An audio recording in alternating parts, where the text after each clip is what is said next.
Hey, I'm Alex Radical from Board Game Co, and today I'm reviewing Zenith by Playpunk.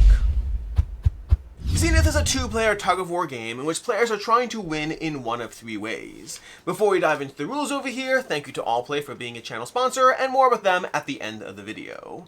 In Zenith, you're trying to win in one of three ways as you go back and forth between the players. You're trying to basically gain these tokens from the middle. Get a token, and you're going to go ahead and mark it on your spot. You now have one of these tokens. If you get three of the same color, because as soon as you get one, you're going to put a new one out. If you get three of the same color, then you win the game. That's one way of winning. If you get tokens of four different colors, there are 5 different colors, you get any 4 of them, you win the game. Or if you just get 5 tokens, then you straight up win the game. So for example, you have 2 blue, 2 red, and a green. That's neither of the first 2 conditions, but that's going to be 5 different of these tokens, and you win the game. How do you get these tokens though? Well, you're going to be taking cards on your turn and playing them into one of a few different areas. The first way you can play a card is you can play a card paying its cost in the top left corner, and you can play it into its respective row on your side over here, respective column on your side, and then do the effects of the card.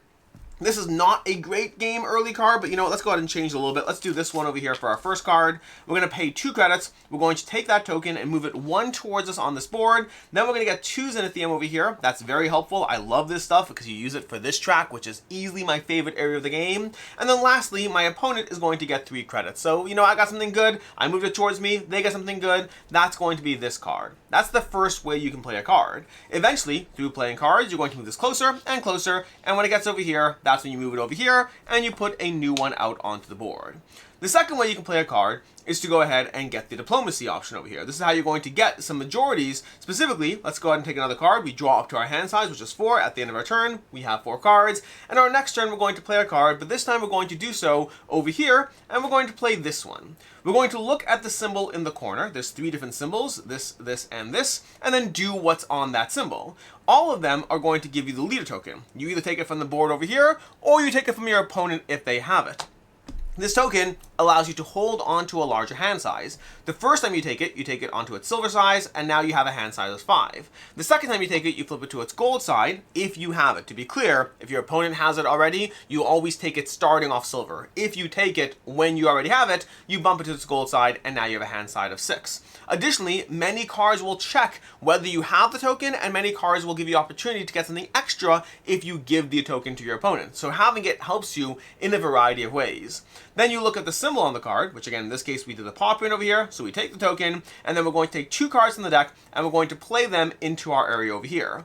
The reason that matters is there's a few reasons. The first reason is going back to that first playing a card option. So for example, over here, we've played a card. Let's go ahead and take another turn, and this time we're going to play a card to this region now that we have 2 cards there. So our next turn, we're going to play this one. Normally we would pay a credit, but we don't have to, because the credit cost is discounted for each card of that color that is already there. So having cards in a column are very helpful for that reason. Additionally, because let's find some cards over here, additionally because there are many cards in the deck that will check how many cards you have and allow you to do something. For example, when I play this card, I can eliminate 2, 4, or 7 cards from this column and then gain that much Zenithium. So for example, I can play this card over here, paying 0 for it because I already have at least 2 cards there, and then I can get rid of all 4 of these cards and take 4 Zenithium over here, which is absolutely something I would do because, like I said already, I love this stuff. I get high on the Zenithium. It's amazing. It's incredible. Those cards are gone. That's the second option. So again, option 1,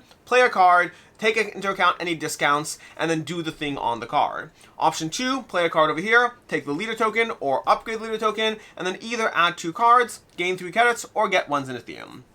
The last option you have, now that I have this gold badge, let's pretend on the silver side, I'm going to have a hand size of 5 right now. The last thing you can do is play a card to the technology zone. When you do that, you're going to look at this board over here. I should note this board is variable. There's 6 different options. These are double-sided, and you can create them in any configuration, which is a lot of fun. You throw the bonuses in play, and then from there, you're trying to move up on this board. So for example, I might discard this card. I don't pay the credit cost. I just discard the card. I look at the symbols, which again, one of those 3 symbols, and in this case, I'm going to move my token up on that symbol, and I'm going to pay 1 Zenithium. To go up to the second level costs 2, the third level costs 3, the fourth level costs 4, and the fifth level costs 5, and yes, that cost is cumulative. It's not that it costs 1 more, you have to pay 1, then 2, then 3, then 4, then 5. To get to the top of a track, you're going to have to pay 15 Zenithium, which is a lot of Zenithium, but it's totally worth it because when you move up the track, I'm going to take the bonus over here, which means I move 1 towards me. I'm going to try to lock in those 3 green. I'm going to move that towards me over here. This ability would have my opponent discarding a card. This ability would have me drawing a card. That's what you do over there. But then the next time I do it, on a subsequent turn, if I do that again, paying this card, and then paying 2 Zenithium, and I move up this track, the first thing that happens is I get the bonus token on the second level. Because the second level has a variety of bonus tokens, I'm going to take this goes away, and I get 4 credits. I'm going to add that to my supply.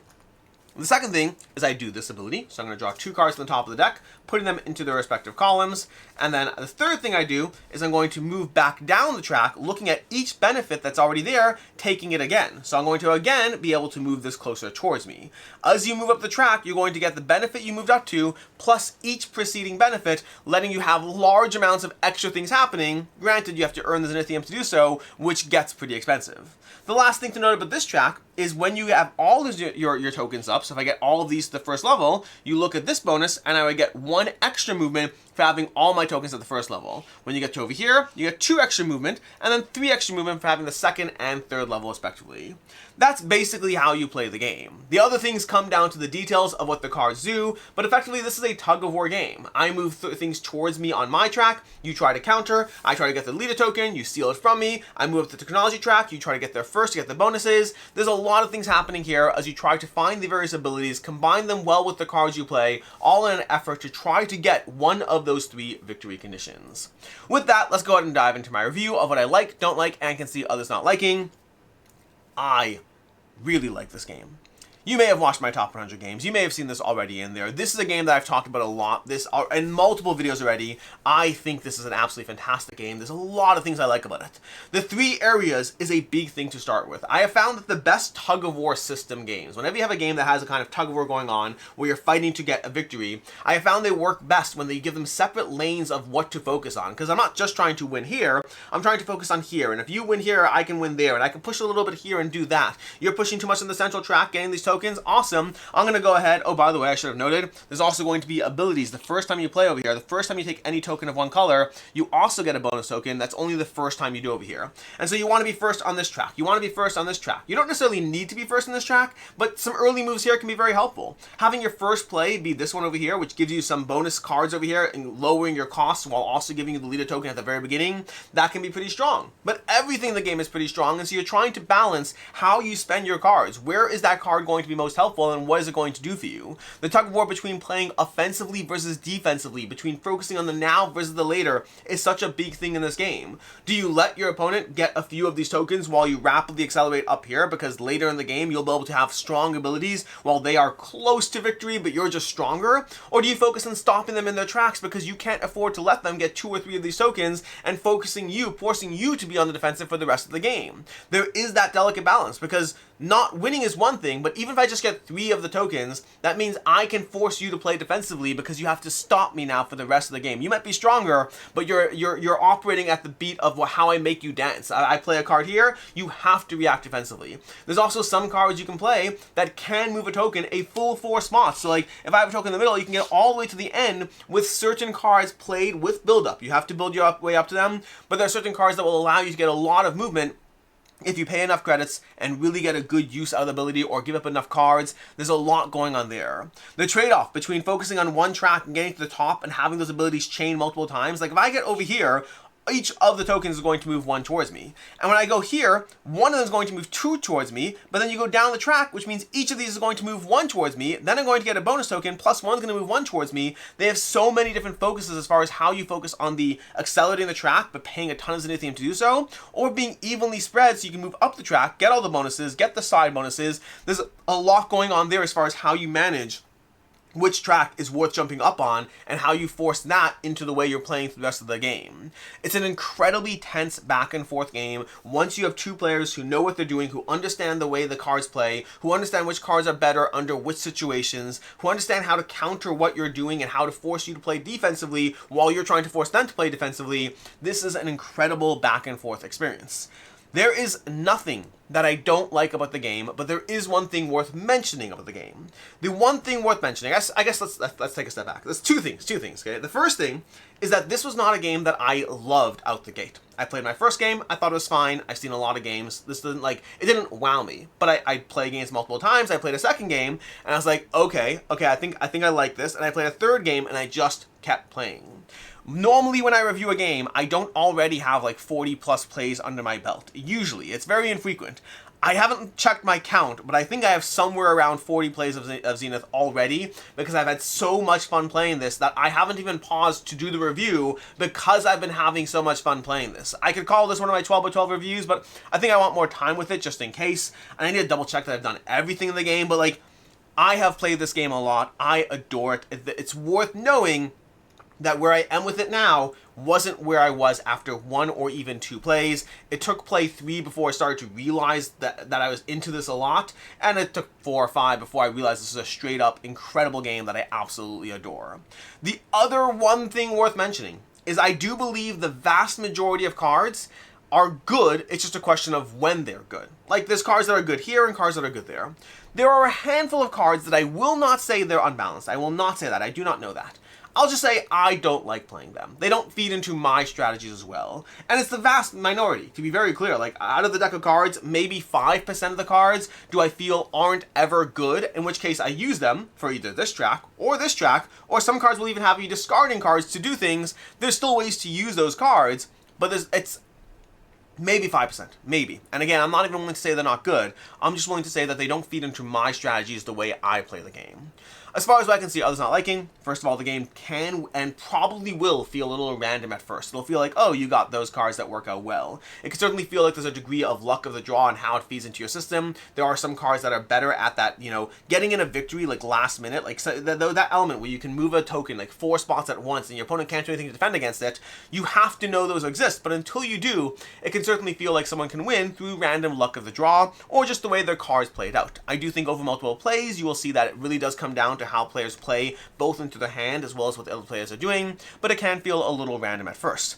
And also, there's definitely a degree of take that. And take that is like a complicated concept in general, but I'd say over here, take that might be the wrong terminology, but there's a degree of not feel good moments. So for example, one of the strategies I really enjoy, but can be a little less fun for the other player, is simply trying to do everything I can to deprive them of cards on their side. Like hammer which one of these on the other side of these has like a pull 2 cards from your opponent, and like I love working up that track and then doing it multiple times because it gives me cards which make my cards slower, but it's also denying you cards from your pool, which denies you abilities as well as makes your cards more expensive. So there's things that hurt your opponent's side of the board, and that could be a little less fun depending on how you feel about the competitiveness of this game. As far as final thoughts on Zenith, I love this game. I absolutely adore this game. This is like this game has only been rising continuously with each additional play. I think it'll be even higher in my top 100 games of all time next year. It is such a good 2-player back and forth experience. Like right now, for me, I'd have to look at my ratings, but I think Watergate is one of my favorite. Like Watergate and Lord of the Rings Duel, or Seven Wonders Duel, are 2 of my favorite head-to-head tug-of-war kind of games where you're constantly fighting your opponent on multiple tracks trying to win. Zenith is possibly better than those. I need more time with it. Like, I've had those games in my collection for a long time. I've thoroughly enjoyed them for a long time. I will say, what's interesting to note, I'm realizing this now, is both Watergate and Seven Wonders Duel are games that didn't hit with me as hard at first either. They're also games that took multiple plays to hit to the level that they do now. But Zenith is absolutely fantastic and is right up there with them. This is a 5 out of 5 game for me. I am loving the back and forth. I am playing this constantly nonstop. It has dominated most of my playtime late 2025 and early 2026. I cannot recommend this enough if you like a good 2-player back and forth game. I cannot guarantee that it'll hit with you as hard as it has hit with me, but wow, like, I found last year, 2025 was interesting for me, the random tangent over here. 2025 was interesting in the sense that I think my first 5 out of 5 came like late in the year. Like it was maybe like, I don't know, August, maybe September, something like that. Somewhere it was late in the year before I got my first 5 out of 5. The first like 3/4 or 2/3 of the year had no 5 out of 5s. A lot of good games, but no 5 out of 5s to me. This year we're starting off strong with an early 5 out of 5. Zenith is amazing. I recommend it a lot. Speaking of recommendations, I mentioned them already, but I'll mention Watergate and Seven Wonders Duel are both fantastic duel games, my 2 favorites that are now joined by Zenith. And then I mentioned Allplay at the beginning. Allplay is a channel sponsor. If you want another two-player back-and-forth game that I highly recommend, that I really enjoyed, I only played it once, so with a grain of salt, but check out allplay.com, where you can still check out Grunts. They have Grunts available for, I want to say it's a late backing or whatnot, so it's not available right now, but I thought Grunts was a fascinating two-player game that's definitely feels like a tug of war as you try to work your victory in. Had a lot of fun with it. Only played it once, so take it with a grain of salt, but check out Grunts from Allplay. In any case, and until next time, I'm Alex Radical from Board Game Co. I hope you enjoyed this video, and as always, I hope you have a good one.